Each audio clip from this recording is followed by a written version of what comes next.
Good morning student. आज हम lens maker फॉर्मूले के बारे में पढ़ेंगे। कल हमने कुछ लेंस के बारे में बताया था। दो प्रकार के होते हैं, कॉन्वेक्स और कॉनकेव लेंस। तो पहले कॉन्वेक्स केस के लेंस मेकर फॉर्मूले के अंदर पढ़ेंगे। सेम टू सेम जो डायग्राम के बाद जो डेरिवेशंस रहेगा वो कॉनकेव का रहेगा, इसलिए हम एक केस करवाएंगे, एक आपको खुद करना है। Let us consider a convex lens, a point size object lies on the principal axis. ये आपका लेंस है, कॉन्वेक्स लेंस, और एक पॉइंट साइज ऑब्जेक्ट जो इस प्रिंसिपल एक्सिस के ऊपर लाई कर रहा है। तो ये रे ऑफ फोर्स आप देखिए। तो फर्स्ट जो रे है, light starting from at point O and going from rare to denser medium, after refraction it form image I. एक रे ऑफ लाइट यहाँ से चलना स्टार्ट कर रही है और आफ्टर टू रिफ्रैक्शन, एक रिफ्रैक्शन यहाँ पे होगा, फिर यहाँ पे होगा एक रिफ्रैक्शन, दोनों सरफेस की वजह से, और इमेज बनेगी आई इमेज। ठीक है, एक बार इस आई जो इमेज है इसको हमें वर्चुअल ऑब्जेक्ट मान के, और इसकी जो इमेज है वो आई डैश यहाँ पे फॉर्म हो रही है सेकंड रिफ्रैक्शन की वजह से। ठीक है, और ये ऑब्जेक्ट डिस्टेंस है u, और ये है इमेज डिस्टेंस v1, और ये p से i है, ये भी इमेज डिस्टेंस है। दो इमेज की फॉर्मेशन हो रही है, पहले तो इसकी वजह से, दूसरा इसकी वजह से, सेकंड इंटरफेस की वजह से। तो पहले में ऑब्जेक्ट ओ ये हो गया पॉइंट साइज, और दूसरे में ये वर्चुअल ऑब्जेक्ट हमें ये मानना पड़ता है, और इसकी इमेज ये बनती है आई डैश। ठीक है, हमने रिफ्रैक्शन पढ़े थे रेयर से डेंसर मीडियम के अंदर, तो वही केस हम यहाँ पे यूज करेंगे। Use formula refraction of the surface का μ2 minus μ1 upon R equal to μ2 upon V minus μ1 upon U. इसको हम कैसे लिख सकते हैं, जो v है इमेज डिस्टेंस उसको पी आई डैश लिख सकते हैं, ऑब्जेक्ट डिस्टेंस को पी ओ लिख सकते हो आप। At refraction at the surface X dash Y dash. ठीक, तो दूसरे जो हमने रेयर से डेंसर मीडियम के केस पढ़े हैं वहीं से हमने दोनों इक्वेशन ले रखी हैं, u1 minus u2 upon r2 और u1 अपॉन में qi माइनस u2 अपॉन में qi डैश।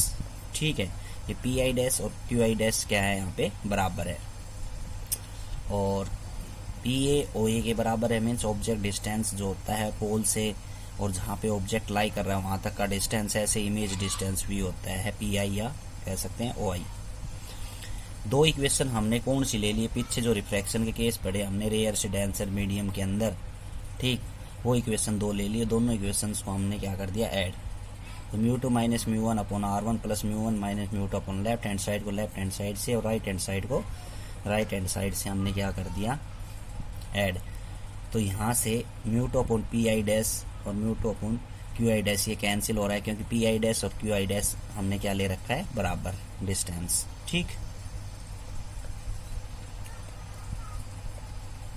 तो अपने पास बच गया μ2 minus μ1 1 upon r1 minus 1 upon r2, ये कॉमन ले लिया यहाँ से, और इधर बच गया minus μ1 upon u plus u1 upon v, और μ2 minus μ1 into 1 upon r1 minus 1 upon r2, इधर हमने μ1 कॉमन ले लिया, 1 अपॉन v माइनस 1 अपॉन में u अपने पास बच गया।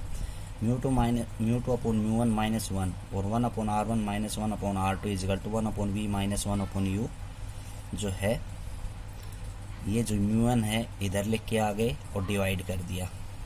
ठीक, और μ2 अपॉन μ1 को हमने लिख दिया refractive index of first with respect to second minus 1 upon r1 minus 1 upon r2 is equal to 1 upon v minus 1 upon u। ये 1 upon v minus 1 upon u 1 upon f के बराबर होता है लेंस फॉर्मूले से, तो 1 अपॉन f किसके बराबर आ गया, म्यू माइनस 1 अपॉन एस किसके बराबर, mu minus 1 upon r1 minus 1 upon r2। या दूसरा हम ऐसे भी कह सकते हैं, if the object at infinite, object अगर इनफाइनाइट पॉइंट पे है तो द इमेज फोकस के ऊपर बनेगी, तो 1 अपॉन v जो है वो है f के बराबर ले लिया, और 1 अपॉन u है वो इनफाइनाइट ले लिया, तो 1 अपॉन इनफाइनाइट तो 0 हो गया, तो 1 अपॉन एफ इजिकल टू क्या बच गया, 1 μ2 को हम लिख दिया mu minus 1 upon r1 minus 1 upon r2। ठीक है, सेकंड जो हमारा ऐसे ही है, lens maker formula for concave lens के लिए, कॉनकेव लेंस ले लिया, ऑब्जेक्ट यहाँ पे लाई कर रहा है तो एक रिफ्लेक्शन हुआ, तो हमारी जो इमेज है वर्चुअल इमेज बनती है यहाँ पे।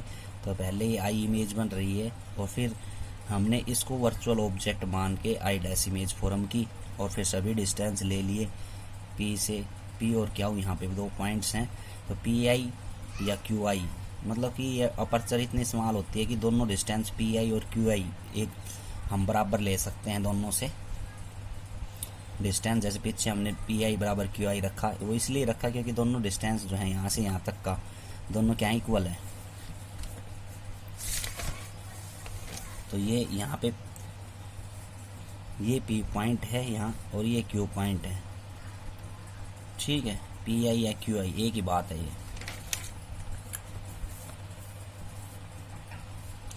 तो सेम टू सेम वही 2 इक्वेशंस हमने ले ली, ठीक। पहले सरफेस के लिए एक्स डैश वाई डैश के लिए और दूसरा है एक्स वाई के लिए। 2 इक्वेशन हमने ले ली, रेयर मीडियम से डेंस एंड मीडियम के अंदर जो रे जा रही है वैसे ही जैसे हमने पीछे किया है सेम टू सेम। और फिर दोनों इक्वेशन को ऐड कर दिया और ऐड करने के बाद सेम टू सेम वैसे ही हमने ये कॉमन ले लिया। वो तो मत मीन्स सारा सेम टू सेम है। तो आपको यहाँ तक करना है, ये केस खुद करना है। ओके, थैंक यू आज के लिए।